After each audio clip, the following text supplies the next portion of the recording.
Bom dia, boa tarde, boa noite, oitavo ano. Tudo bem com vocês, pessoal? Eu espero que sim. Professor David aqui. Vamos iniciar mais uma aula de artes, tá bom?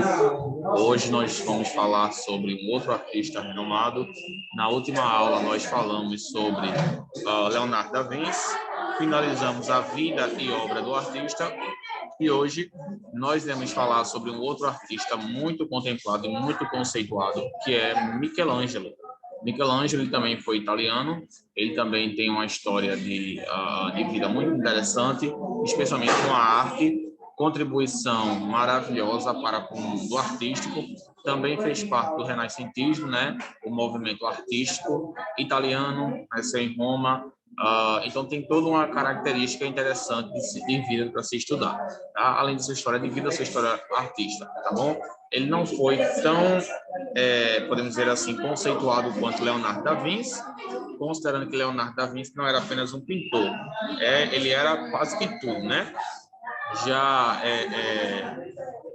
Já Michelangelo, ele não foi, ele se especializou mais na parte da pintura, mas claro que ele também teve outras profissões, né? Outros dons, aptidões, né? Foi também arquiteto, ele foi poeta, pintor, escultor e um dos maiores representantes das artes plásticas do período. Ele se assimilava aí ao estilo de Leonardo da Vinci, tá bom? O cara era fera, gente. Michelangelo era fera.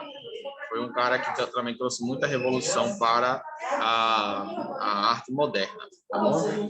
Então, a gente vai fazer uma análise da sua vida de forma rápida e nas aulas seguintes a gente vai falar também sobre as suas obras, tá? A gente sabe que ele tem obras que foram muito relevantes para a humanidade e que até hoje elas são estudadas, né? São estudadas de forma pelos historiadores, pelos cientistas, né? Então, vamos lá. Deixa eu colocar nosso cabeçalho aqui para que a gente possa dar início e falar um pouco sobre a vida de Michelangelo, ok?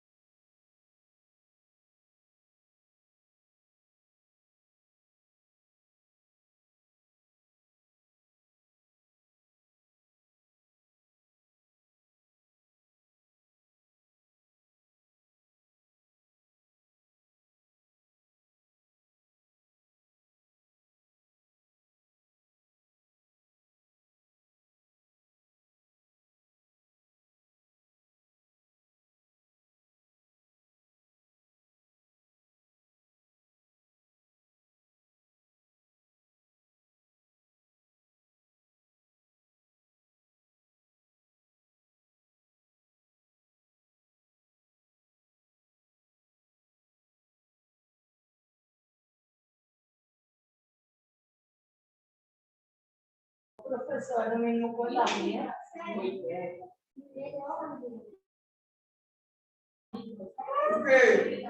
A atividade. Ok, pessoal? Vamos lá? Pronto. Então, deixa eu compartilhar com vocês aqui. Pronto. Michelangelo, ele nasceu em 1475 e faleceu em 1560.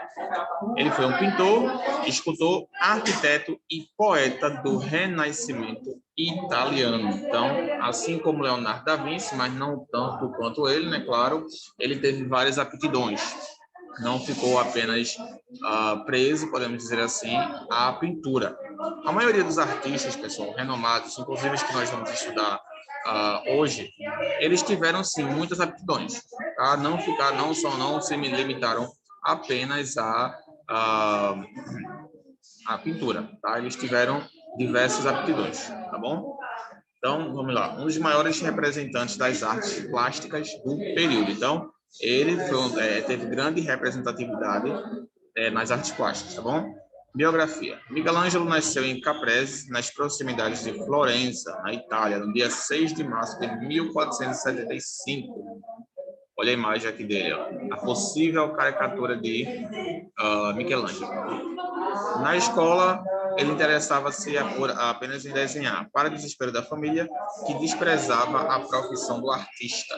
Sua obstinação acabou vencendo e, aos 13 anos de idade, tornou-se aprendiz do estúdio de Domenico Ghirlandaio. Então, ele teve uma história de vida que vai contra aquilo que ele queria ser. Muitos artistas também infelizmente, tiveram que passar por isso. Considerando que as artes naquele tempo não eram tão valorizadas a esse ponto, né? Não tinha essa valorização. E as pessoas realmente optarem por ser artista. Até porque a questão financeira já era difícil. Sempre foi, na realidade, sempre foi. A questão financeira sempre foi difícil. Então, as pessoas sempre buscavam aquilo que gerava mais renda, aquilo que pudesse garantir-lhes alguma forma de vida, sabe? Então, o que acontece é que ele foi, assim, de certa forma, desmotivado a seguir a sua carreira de pintor, mas a sua obstinação, seu desejo, sua ambição acabou vencendo. E aos 13 anos de idade ele conseguiu ingressar aí no estúdio de Dominique. Desejando a arte mais heróica, ele ingressou na escola de escultura de Lourenço de Médicis, que o hospeda em seu palácio. Convivendo com a elite nobre e intelectual, ele empolga-se pelas ideias do renascimento italiano. Então, ele teve grande influência de pessoas com porte maior, a elite, as pessoas que tinham a maior parte da grana, né? Então, a elite ali né, representada pelos povos que tinham uma melhor condição financeira, influenciaram a seguir esse movimento artístico, né, que é o renascentismo. Sua grande paixão foi a escultura. Certa vez ele disse: a figura já está na pedra. Trata-se apenas de arrancá-la para fora. Ele tinha orgulho de sua ascendência aristocrática, ou sua raça, como escrevia em suas cartas. Eu não sou o escultor Michelangelo, sou Michelangelo Buonarroti. É francês, né? Eu não falo francês, então fica um pouco mais complicado, né? Mas aí, pronto. Vamos lá, agora continuar. Capela Sistina. Em 1508, o Papa Júlio II encarregou o artista de decorar a abóbada da Capela Sistina, na Catedral de São Pedro, em Roma. Michelangelo exclamou: não sou pintor, eu sou escultor. Então, ele recebeu um convite aí da Igreja Católica, do Papa Júlio, para decorar, né, a abóbada da Capela Sistina. Naquele tempo, os artistas eles se disponibilizavam bastante também para realizar obras em prol de instituições religiosas, especialmente da Igreja Católica, que era a religião predominante naquele tempo. Tá? Leonardo da Vinci, por exemplo, foi um dos católicos, né, que pintou, realizou várias e várias obras para a Igreja. Inclusive, uma das suas obras está agora em um convento, em uma igreja, eu acho que é de Maria de Graça, deu alguma coisa, que é francês, né, Maria das Graças, uma igreja lá na Itália, que tem a sua obra da Última Ceia. Até hoje está lá. Pronto. Mas seus protestos de nada valeram. E durante 4 anos, realizou esse exaustivo trabalho, que resultou em 300 figuras. Na abóbada de 40 metros de largura por 13 de altura, move-se uma multidão de figuras, umas 7 sentadas, outras flutuando. Então, ele realizou todas essas decorações aqui, pessoal. Tá? Olha que legal. Imagina o trabalho que ele deve ter tudo para realizar todas essas pinturas aqui. Gente, não é brincadeira não. Olha quanta pintura. Ó, ele pintou muito, ele realizou realmente muita pintura. E como ele mesmo disse, ele não é pintor, né? Ele é escultor, ele se considerava aí um escultor, tá vendo? Mas ainda assim ele teve que se submeter a realizar essa obra. Ó, ele pintou os episódios do Gênesis, a criação de Adão, o pecado original e o dilúvio, acompanhados de profetas. Nos 4 ângulos, revive a libertação milagrosa de Israel, a serpente de bronze, os triunfos de Davi, de Judite e de Esther. Olha que legal.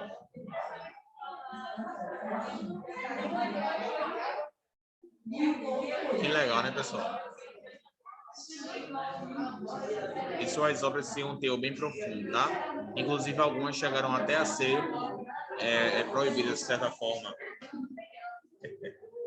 Chegaram até a ser proibidas, de certa forma, pelo fato de que elas não tinham ali, como eu posso dizer, para aquele tempo elas eram muito pesadas, né? Devido ao fato de que eles pintavam normalmente pessoas nuas, ó, por exemplo aqui, ó.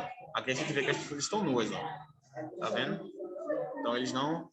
Naquele tempo isso aí era bem bastante profundo, sabe? Hoje em dia não. Hoje em dia isso não é algo grande coisa, né, gente? A gente já, infelizmente, a gente já está acostumado. Ainda mais porque isso aqui é arte, né? Não é qualquer coisa. Isso aqui é uma arte, tá? Pronto. A ideia que define esse conjunto é a da vingança. Cristo aparece como um juiz inflexível e a Virgem, assustada, não se atreve a contemplar a cena. O juiz aqui, a Virgem Maria, né? E Cristo, como se estivesse aí punindo, né, as pessoas.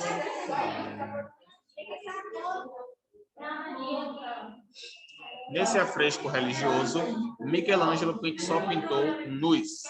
Este fato provocou tanta polêmica que, para o Paulo IV, pensou em destruir a obra, mas contentou-se em mandar o pintor Daniel de Volterra velar os nus mais ousados. Ó, como eu tinha falado para vocês, pessoal, naquele tempo existia uma grande polêmica quanto a coisas nuas, etc. Era um grande dogma sobre o qual eles viviam, né? Isso fazia com que eles não revelassem nada que fosse muito chamativo. Então, por exemplo, homens nus, mulheres nuas, não existia isso daí, tá? Eles eram muito cuidadosos em manter sempre, tá, aquele padrão.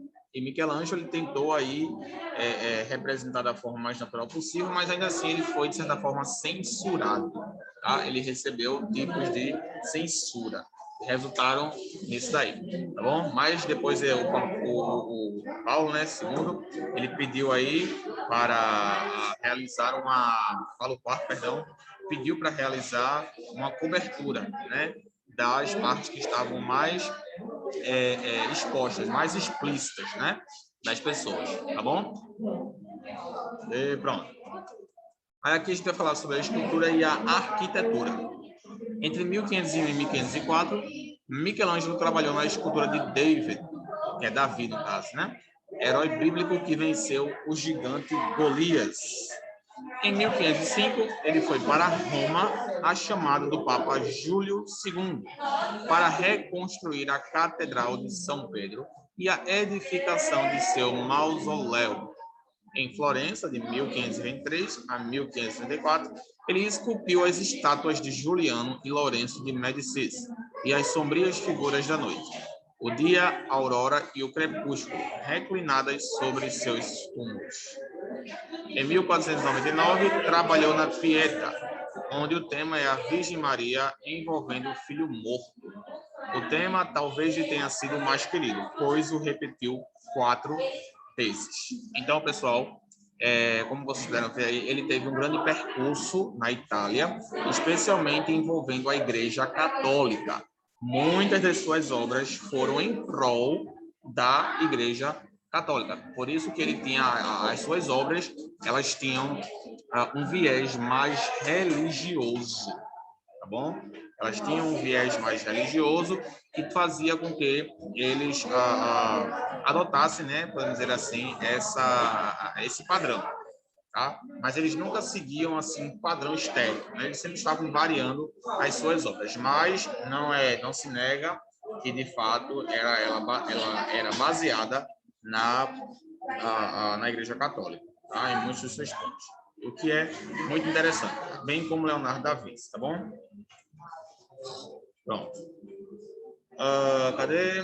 Sua paixão pela grandiosidade transpareceu principalmente na arquitetura. Em 1520, ele planejou o edifício interior da Capela de São Lourenço. Em 1565, sob o pontificado de Paulo III, passou a ser o arquiteto, pintor e escultor do Palácio Apostólico e replanejou a Colina do Capitólio, em Roma, obra que jamais foi terminada.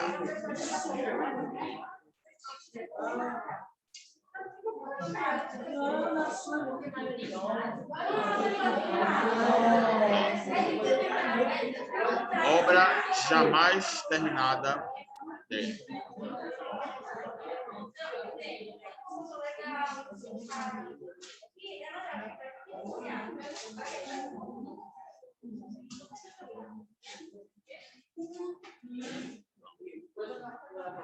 Ok, pessoal?